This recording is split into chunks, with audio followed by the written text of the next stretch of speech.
Hey!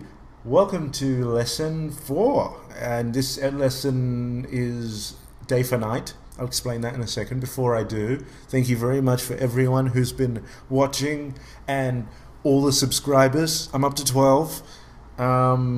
You've made me very pleased. And yeah, I mean, I said in my head, I'm going to kill a swan if I don't reach 12 by today. But I'm here now, and the swan lives. I even rewarded it by giving it some bread and a little bit of cheese and a small wine. But the swan refused everything but the bread. And then I got angry and killed it. So you didn't help anything. But thank you along the way anyway for joining in on the fun. Let's get into this. I'm right in the compositing center. That's what I'm calling it now, the compositing center. Blender, you should rename this. Okay, so let's get started. Day for night. By the way, I didn't actually kill a swan. I'm pretty sure it's illegal. I'm pretty sure there's rules about swan murder. All the swans in my house are safe. There's about 12, and they're fine. They are all the subscribers. Okay, so I'm going to go to user nodes, which is something I always forget to do, and I'm going to just get here my image here. I'm going to drag that in. I'm going to close that. Okay, great. So what is day for night? Day for night is when you make an image that is clearly daytime, but you make it into nighttime. Okay, so let's see how that's done. Let's take a look. The window's open, by the way, so you might hear some people talking on the street and prostitutes doing things. I live in a brothel. No, I don't. Anyway, I live in a very nice place. Okay, so there we go. I've got that image there, and what we're going to do is we're going to change this to nighttime. So, what needs to be done? Well, a few things. The main things are the eye sees green very well at night. So maybe we want to bring up the greens, maybe not, who knows. That might be just a very small subtle effect. We want to desaturate definitely, because desaturation, we can't compute colors very well at nighttime, so we've got to desaturate. Green is the one we see the most though, but that really often doesn't matter. And we want to lessen the contrast and also bring down the light and give it a kind of a bluey tinge. So let's do all of those tasks. We'll bring in my favorite, RGB curves.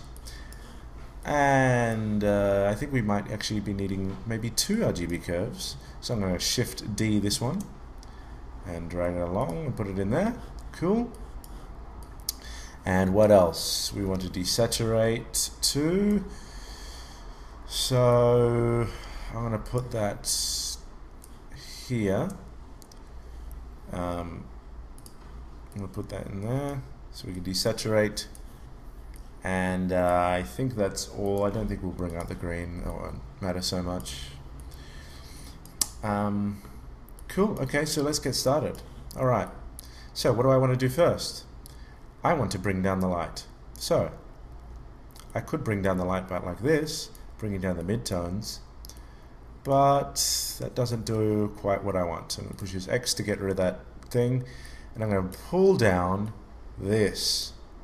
There we go, all the way to there, and further, just a little bit further. There we go.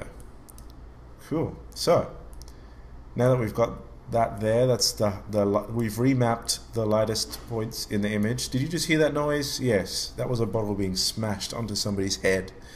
Okay, I'm hoping not. I don't think it really was. I really need to close this window. Okay, so I'm going to bring down this, remapping what's the highlights in this image. Okay, it was up here. If I pushed it this way, we would be bringing out the light, and it would appear like an angel is arriving. Now that's not the look I'm going for, but maybe in a later video we'll be doing celestial color grading, and that's when that comes in. Okay. So, no angel has arrived. In fact, the devil has. So we'll be pulling that down. Cool. Okay, we've remapped that. So, actually, I'll keep it here. and it will adjust some of this and bring it down slowly by slowly. So let's pull down the midtones a bit. Great, great. Okay, so we'll pull down that too. Cool. So that's lessening contrast already, as you can see. Every time I pull this down, matching up where this midtone level is, it's kind of destroys the contrast, which is what we want, because you see this area at the back is disappearing more and more. And day for night's actually a really wonderful thing that you can do, because yeah, I mean, you can take an image and you don't have to wait till nighttime, or if you film and you have to wait till nighttime. You can take it from day to nighttime very quickly.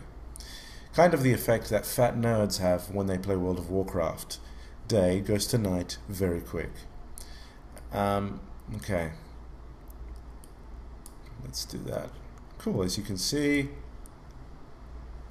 just playing back and forth with these until I'm quite happy with it. Pretty happy with that. Let's see, pull that down further. Let's pull that down a little bit further. Great. I'm going to pull that down as well. Fantastic. And pull that down a little bit more. No, too much. Bit higher.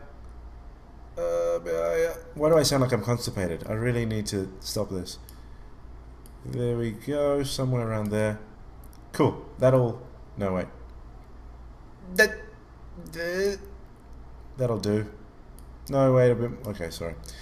Alright, so now that we're all happy with this, I'm not extremely happy with it, but I don't want to play with it too much because it will waste your time, despite saying that I just did. Okay, now what we're going to do is I'm going to pull down the saturation a bit, probably just to about there. Just desaturate that. Maybe it's quite subtle, but it, put it this way, if I pull this up, you notice it starts to look like dawn or something. Okay, what we want to do is pull that down further. Cool, alright, good enough, good enough. Okay, I'm going to close those two. And, oh, another tip, if I push the letter N on my keyboard, look what happens. I get the tool that I've currently selected over here. So I can keep all these closed and actually work from this point if I want to. All I did was push N. I don't know what the... Oh, there we go, properties. You can come here and go properties. Cool.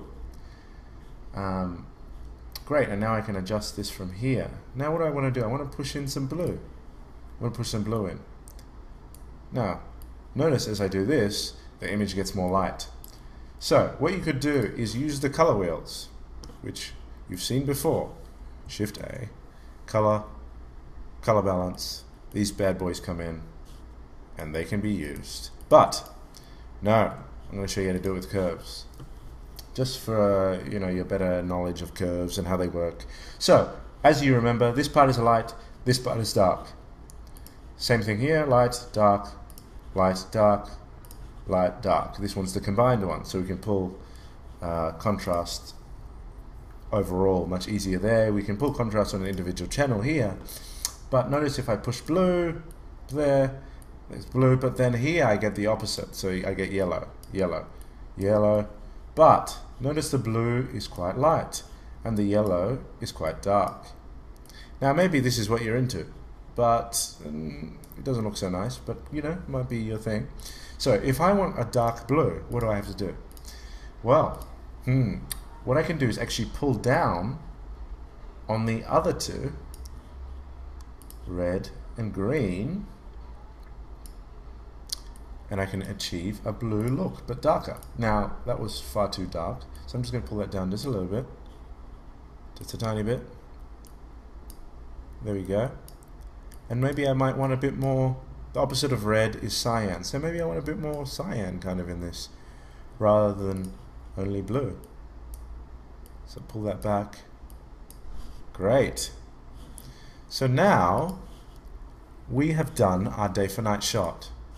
And just to show you, I'm going to actually pull up the light level a bit so you can see it is nighttime. They do this a lot in Chronicles of Narnia if you like to watch, and if you're 12 inside like me. I watch many children-ish things. They're great fun though. Alright, so now if I push M for mute, you can see the difference. Daytime, nighttime. World of Warcraft, World of Warcraft. Sitting on World of Warcraft, Pooty's Pants. There we go. So that's done, and stay tuned, guys. Next time we're going to be looking at fun things and things. So yeah, subscribe. Goodbye.